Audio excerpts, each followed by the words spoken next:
నాన్న, నేను మేజర్ని. నాకు ఇష్టమైన వాడిని పెళ్లి చేసుకునే హక్కు నాకుంది. నేను మీ అమ్మాయిని పెళ్లి చేసుకుంటాను, కానీ నాకు ఉద్యోగం వస్తేనే పెళ్లి. జరిగిందేదో జరిగింది. మా మీద కోపంతో ఇంతకాలం వాడికి ఉద్యోగం దొరకకుండా చేశారు.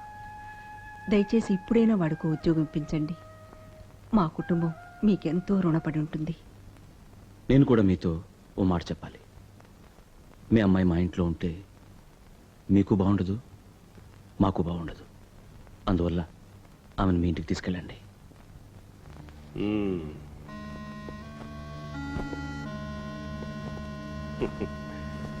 నేను మాటిస్తున్నాను, ఈ పెళ్లి జరిపిస్తాను. నాన్న, మీ కొడుకు ఉద్యోగం ఇప్పిస్తాను. Thank you sir. అంతేకాదు, మీ కుటుంబానికి ఇంకా ఎంతో చెయ్యబోతున్నాను. అదేమిటో తర్వాత మీకే తెలుస్తుంది. పద. చూడండి, 90 రోజుల్లోగా నేను స్థలం కొని ఇల్లు కట్టి గృహప్రవేశం చేయాలి. అందువల్ల తక్కువలో ఒక మంచి స్థలం ఉంటే చెప్పండి. అయితే బ్రహ్మాండమైన స్థలం విజయవాడ గుంటూరు రోడ్లో ఉంది, కావాలా? సుబ్బయ్య నగర్. సుబ్బయ్య? నా పేరు కూడా అదేనే. చూసారా, దైవానుగ్రహం అంటే అదే. అక్కడ దొంగల భయం ఏమి ఉండదు. ఎంచేతంటే అక్కడ మీ కుటుంబం తప్ప మరి ఎవ్వరు ఉండరు. అక్కడ 3,000 అంతే.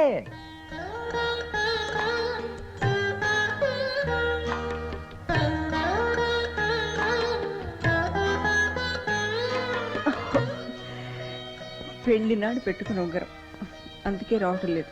పెళ్ళైన తర్వాత నేను నిన్ను చాలా బాగా సంతోషంగా చూసుకుంటున్నానుగా. అందువల్ల నువ్వు లావైపోయావు, నీ వేళ్ళు లావైపోయావు. నేను సాయం చేయనా? 1 2 రెడీ 3. సారీ. ఏమైంది సుబ్బయ్య నీకు? నన్ను క్షమించండి సార్. నేను మంచి స్థలం చూశాను. నా భార్య చేతికి ఉన్న ఉంగరం అమ్మేసి ఆ స్థలం కొందాం అనుకున్నాను. అది ఊడి రాలేదు సార్.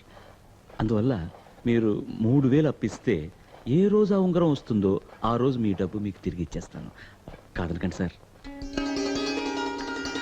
లక్ష్మి, లక్ష్మి, వస్తున్నా. లక్ష్మి, వస్తున్నానండి. నేను చేసిన శపథం చెల్లించుకోబోతున్నాను. లక్ష్మి, మా ఓనర్ కాళ్ళ వెళ్ళపడి బుజ్జగించి ఇదిగో 3,000 తెచ్చాను. మిస్టర్ సుబ్బయ్య, మన ఇంట్లోనే 1000 సమస్యలున్నాయి. ఈ రేడియోలో ఎప్పుడు సుబ్బయ్య నాటకం వేసి సుత్తి కొట్టి చంపేస్తున్నాడు. దయచేసి రేడియో ఆఫ్ చేయకండి. నేను దుబాయ్ శాఖని.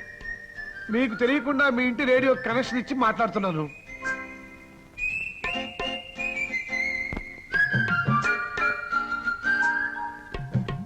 ఇది నా ఒరిజినల్ పాస్పోర్టు.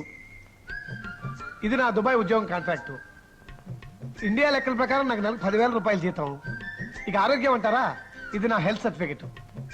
చట్ట ప్రకారం ఇంకో ఏడాది వరకు దుబాయ్కి నా వెంట ఎవరిని తీసుకువెళ్ళటానికి ఒప్పుకోరు. కానీ ఇంకో ఏడాది వరకు నేను పెళ్లి చేసుకోకుండా ఉండటానికి నా మనసు ఒప్పుకోవటం లేదు. నా సమస్య ఆ దుబాయ్ షేక్ గారికి అర్థం కాదు. అందుకని దయచేసి మీరు ఈ పెళ్లి జరిపించేస్తే నేను దుబాయ్ వెళ్ళి 366వ రోజున వచ్చి సులువుని నా వెంట తీసుకెళ్ళిపోతాను. అంతవరకు దుబాయ్లో సులువు ఫోటోతోనే కాపురం చేస్తానండి.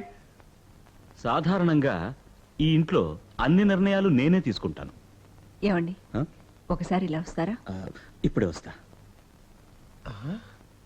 ఏ నిర్ణయం తీసుకోవాలో అడగటానికి వెళ్తున్నాడా?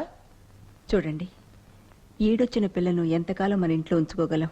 అదంతా నాకు తెలియదు లక్ష్మి. నా మొదటి సమస్య ఇల్లు కట్టడమే. అది కాదండి, అదుపు తప్పిన పిల్ల, ఆనకట్ట తెగిన గోదావరి ఒక్క తీరేనండి. అవి ఎప్పుడు మన ముంచుతాయో తెలియదు. 24 ఏళ్ళు వచ్చిన పిల్ల మరుక్షణం ఏం చేస్తుందో దానికే తెలియదు. ఆ వయసు ఎలాంటిదండి? చూడండి, వాళ్ళిద్దరికీ సంబంధం ఏర్పడింది. కానీ మన అదృష్టం అది రేడియో వరకే వచ్చిందండి. లక్ష్మి, దయచేసి నా మాట వినండి. ఏ నిర్ణయం తీసుకోవాలో అడిగారా సార్? మీరు సరేనంటే పెళ్లి ఖర్చులన్నీ నేనే భరిస్తాను. ఒకవేళ పిల్లకి ఏదైనా చేయించాలని మీరు ఆశపడితే ఒక్క బంగారు గొలుసు మాత్రం చేయించండి చాలు. మా పిల్లకి ఎన్నో చేయాలనే ఆశ మాకు ఉంది. కానీ ఇప్పుడు అవకాశం లేదు. అందువల్ల ప్రస్తుతానికి తాళిబొట్టు మాత్రం మేము చేయిస్తాం.